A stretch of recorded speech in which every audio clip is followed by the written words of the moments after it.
ଆଜି ସକାଳୁ ବାରିପଟେ ଏତେ ସୁନ୍ଦର ସୁନ୍ଦର ଫୁଲ ଦେଖି ମୋ ମାଇଣ୍ଡ ତ ପୁରା ଫ୍ରେଶ୍ ହେଇଯାଇଥିଲା। ତାପରେ ଗାଧୋଇ ପାଧୋଇ ଠାକୁର ପୂଜା ସାରି ଦେଇ ରୋଷେଇ ଘରକୁ ଆସି ବୋଉର ମୋର ରୋଷେଇ କରିଦେଇଥିଲୁ। ତାପରେ ସମସ୍ତେ ବସି ପଡ଼ିଥିଲୁ ପଖାଳ ଖାଇବା ପାଇଁ। ତାପରେ ବାବା ମାମା ଝିଅକୁ ନେଇ ଟିକେ ମାର୍କେଟ ଚାଲିଗଲେ। ଆଉ ମୋ ବୋଉର ମୋର ଲାଗି ପଡ଼ିଲୁ ଜିନିଷ ସଜାଡ଼ିବାରେ। ମାନେ ମୋ ବାହାଘରର ଯେଉଁ ସବୁ ବାସନକୁସନ ଆସିଥିଲା ସେଗୁଡ଼ିକ ଜଲ୍ଦି ଖରାପ ନ ହେବା ପାଇଁ ମୋ ବୋଉ ସବୁଥିରେ ଭଲ ଭାବରେ ପେପର ଗୁଡ଼େଇକି ରଖିଦେଲା। ତାପରେ ସେ ଚାଜା ଉପରକୁ ଯାଇ ଚାଜାଟା ମଧ୍ୟ ମୋର ଝାଡ଼ି ଦେଇଥିଲା।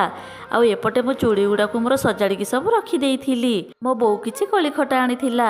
ସେଥିରେ ମିଠା କମ୍ ଥିବାରୁ ଆଉ ଟିକେ ଗୁଡ଼ ଦେଇକି ମୋ ବୋଉ ସେ କୋଳି ଗୁଡ଼ିକୁ ଜୁଆଇ ଦେଇଥିଲା।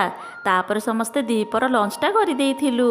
ଆଉ ତାପରେ ଆମେ ମା ଝିଅ ଲାଗି ପଡ଼ିଥିଲୁ ପିଠା କରିବାରେ। ଯେହେତୁ କାଲି ମୋ ବୋଉ ଆଉ ମା ଚାଲିଯିବେ ସେଥିପାଇଁ ମୁଁ ବୋଉକୁ କହିଥିଲି ଆଜି ଟିକେ ପିଠା କରିବା ପାଇଁ। ପ୍ରଥମେ ନଡ଼ିଆ ଭଙ୍ଗା ହେଇଥିଲା ଆଉ ନଡ଼ିଆ ପାଣିକୁ ମୋ ଝିଅର ମୋର ପିଇଥିଲୁ। ତାପରେ ମୋ ବୋଉ ନଡ଼ିଆ କରିଦେଇଥିଲା ଆଉ ସବୁ ବାଟାବାଟି ମଧ୍ୟ କରିଦେଇଥିଲା। ତାପରେ ଲାଗି ପଡ଼ିଥିଲା ପିଠା କରିବାରେ। ପ୍ରଥମେ ବରା କରାହେଇଥିଲା ଆଉ ତାପରେ ଇଟଲି। ତାପରେ ସମସ୍ତେ ଖାଇ ଦେଇଥିଲୁ। ରହିଲି, ଜୟ ଜଗନ୍ନାଥ।